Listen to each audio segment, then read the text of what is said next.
and you can see why it's weird when they ask me. I say, no, never, what the hell, go back, not me. Then there was a time when I thought, why not? If we want to make a record or do something, why not? Everyone always thinks of the stage show when they work with me again in the studio, you know? There's no denying that Julian Lennon's name is linked to history, sadness, and a bit of rebellion. John Lennon and Cynthia, his first wife, had a son named Julian. Julian grew up in the shade of his famous father, but his dad's love story happened somewhere else. Julian found his own way through art and music, but he still felt hurt and different from everyone else. But who does Julian really dislike? Come with us as we talk about the complicated feelings and tangled family scenes that still affect Julian today. In order to fully understand Julian's journey, we must first look at how he came to be and how the relationship between his parents shaped everything that came after. A tough start and growing distance.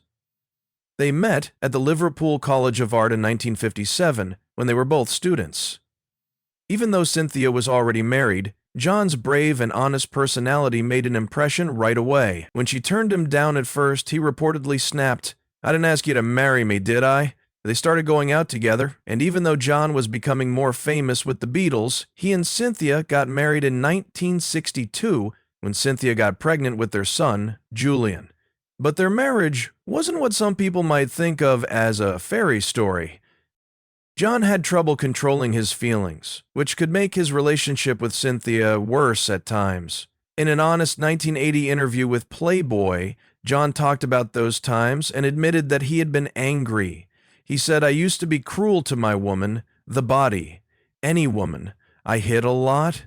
He didn't become aware of this until he was older and had a connection with Yoko Ono, which he said made him think about what he thought about women. Still, John's jealousy often turned into anger when he was first dating Cynthia. This caused stress and fear in their marriage. During the height of Beatlemania, John and Cynthia were told not to tell anyone that they were married. The Beatles' managers were afraid that it would hurt his reputation and turn fans against him. Because of this, Cynthia was often forgotten while John's fame grew. The Beatles changed over time, and John's personal life did too. Around this time, he tried LSD for the first time, which Cynthia thought had a big effect on him. She thought he was getting farther away and lost in a different world. John started dating Yoko Ono, which made things even worse. An experimental artist he met at an art gallery in London in 1966. In the end, this meeting would change his life in a big way and be a terrible blow to Cynthia. Yoko in a towel was the last blow. By 1968, Cynthia had more doubts when Yoko began calling and visiting their house more often. John told her that Yoko was only trying to get money for her avant-garde bowls when she told him what was going on. Things took a sudden turn in May 1968 while Cynthia was on vacation. John had Yoko over, and the two of them spent the night recording his album, Two Virgin. The album's cover shot of John and Yoko together was very racy, and the album became famous for it. As dawn came up that morning, John and Yoko became even closer. It was the start of a new relationship for them, and the end of John's marriage to Cynthia. Cindy was shocked and upset to see something when she got home from her vacation.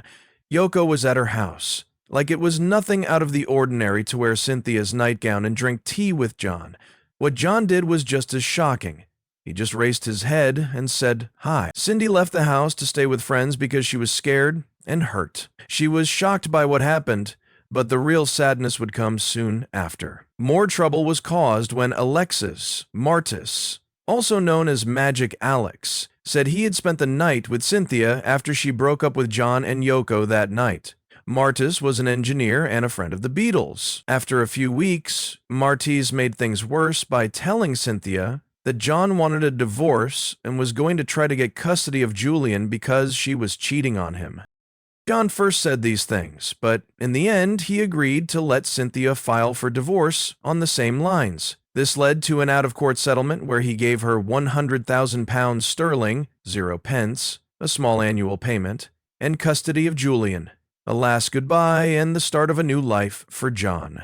John and Cynthia's divorce was more than just a sad event in their lives. It was also the start of a new one for both of them. Cynthia often thought about the past and thought that John's LSD use had made him lose interest in her over time, which was the start of the end.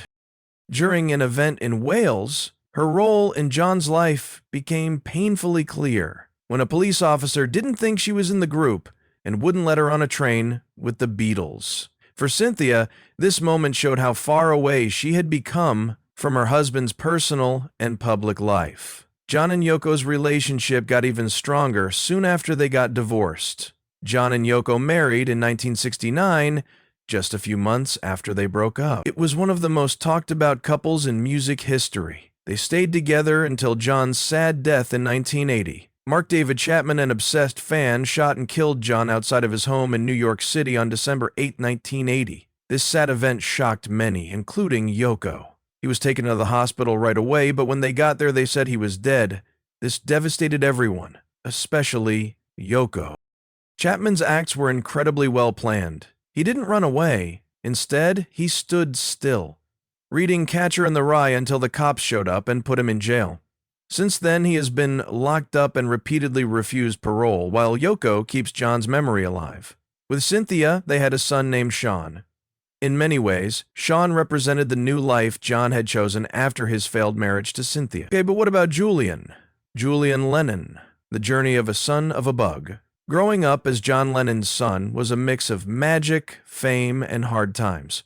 Julian was born John Charles Julian Lennon on April 8, 1963, in Liverpool. He was born during the height of the Beatles' success. Julian's dad, John, named him after his late mother, Julia Lennon. Julia died many years before Julian was born. As a child, he was surrounded by famous people. Brian Epstein, the manager of the Beatles, was even his uncle. Julian's early life wasn't as easy as it seemed, even though it sounds exciting. Julian saw his parents' marriage fall apart when he was still a child. His mother, Cynthia, took on most of the stress of John's fame. Julian based one of his dad's most famous songs, Lucy in the Sky with Diamonds, on a painting he had painted of his friend Lucy O'Donnell under the stars. This little taste of fame may have made Julian's young life better, but the happiness didn't last long. His parents split up when he was 5 years old, when John left Cynthia for the Japanese artist Yoko Ono.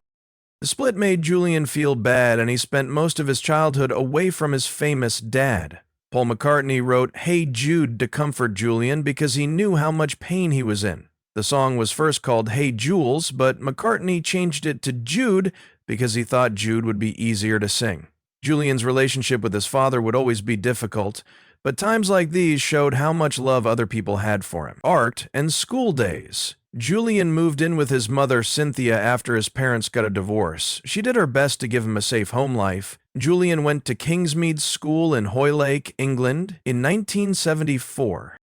Soon after, his mother got married again and they moved to Wales, and he went to Ruthin School in Denbighshire, North Wales. It is a private boarding school. Julian grew up without much of his father's impact, so he found his own hobbies and interests. He became very creative and fell in love with music and art. Even though they lived far apart and didn't feel close, Julian's father continued to have an impact on his life by inspiring songs and supporting Julian's hobbies from afar. It was clear that Julian loved music, and in the early 1970s, May Pang, who was dating Julian's dad at the time, pushed them to get back together. John and Julian spent time together. One Christmas, John gave Julian a Gibson Les Paul guitar and a drum machine, which made him love music even more. John taught him some chords, which was a gift that would last a lifetime. Even though these events didn't happen very often, they had a big impact on Julian's early musical tastes. Julian would find peace in the bond he had with his father through music as he got older, even though their relationship had its ups and downs. Start-up music career.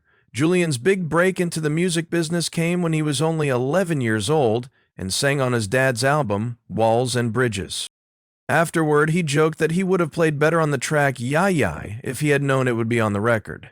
According to the record notes, Julian played the lead role on drums. This small part paved the way for his future music career. When Julian was younger, he liked music by the Beatles and other bands like David Bowie, Steely Dan, and AC/DC.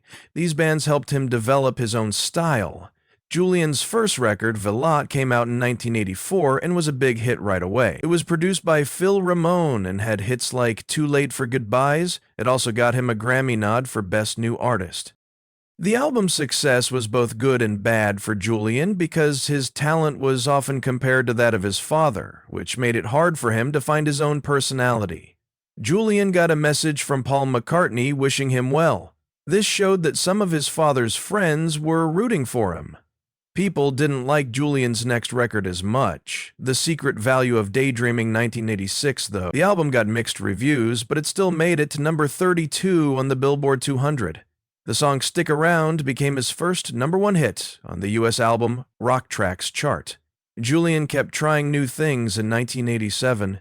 At the Royal Albert Hall in London, he played the baker in the show The Hunting of a Snark. Later that year, he even played with Chuck Berry, showing that his love of music went beyond what his dad taught him. Julian's work had its ups and downs. Some of his singles, like Now You're in Heaven, did well in Australia. He kept putting out music. In 1991, he worked with George Harrison on his album Help Yourself, which had the hit song Saltwater.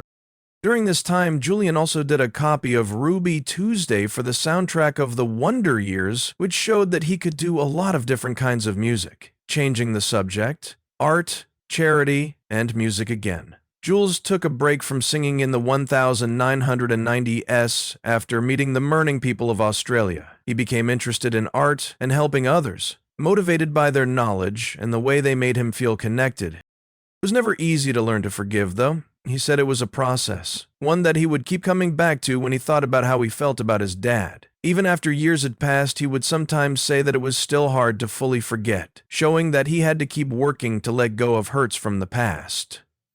Even as Julian got bigger, it was still hard for him to understand his father because of his complicated past. He still didn't want to get married or have kids when he was 48 years old. In an interview in 2011, he said that he didn't want to do it because he didn't want to make the same mistakes his father did. This introspection about himself showed how much his father's actions affected him, making him wonder if he was ready to start a family.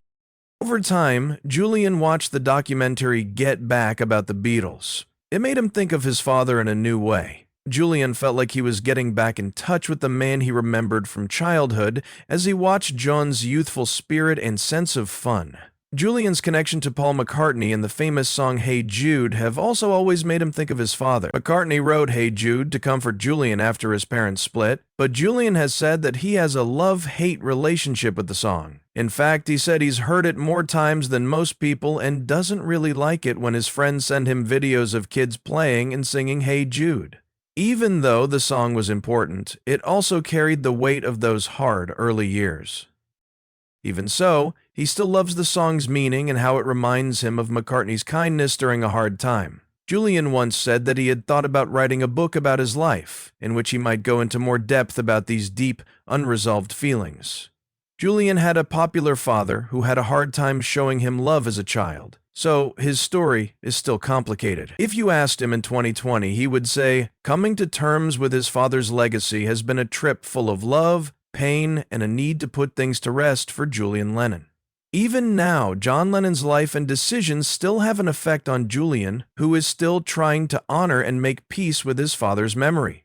Julian didn't stop thinking about his father's work when he thought of John, though. He had to deal with some problems in another important relationship in his life, how he got to know Yoko Ono, his stepmother. Julian Lennon and Yoko Ono had a relationship that was marked by loss and memory. When Julian Lennon's photography show, Timeless, the photography of Julian Lennon opened in September 2010, he was at a special family event. Around him that night were people who had all played important parts in his father's life. There was John's mother, Cynthia Lennon, his half-brother Sean, his stepmother, Yoko Ono, and even May Pang, the woman he loved for a short time. These 5 people, all with strong ties to John Lennon, were in the same room for the first time. Surprisingly, there wasn't any tension at this reunion. Instead, there were smiles, laughs, and even a few hugs. At the event, Julian talked about how photography helped him get away from his father's shadow and find peace in his own creative place. He told Rolling Stone, "My dad wasn't really a photographer." He also said that it gave him a chance to breathe a little easier. It was a new world where people didn't expect those who came after John Lennon to fail. When everyone got together, things seemed to change. Old grudges seemed to fade, at least for the evening. As a child, Julian Lennon's relationship with his father John was tense, hurtful, and sometimes even mean. Julian heard his father say something mean about him and his half-brother Sean when he was a kid. John is said to have told him, "This hurtful comment," which Julian shared years later, showed how much he'd hurt from feeling less important than his younger brother. John didn't mean what he said about Yoko Ono, but she did remind him of the family split. John had picked her over Julian's mother, Cynthia. Later in life, Julian said that he was a mother's boy. He knew that his closeness to his mother might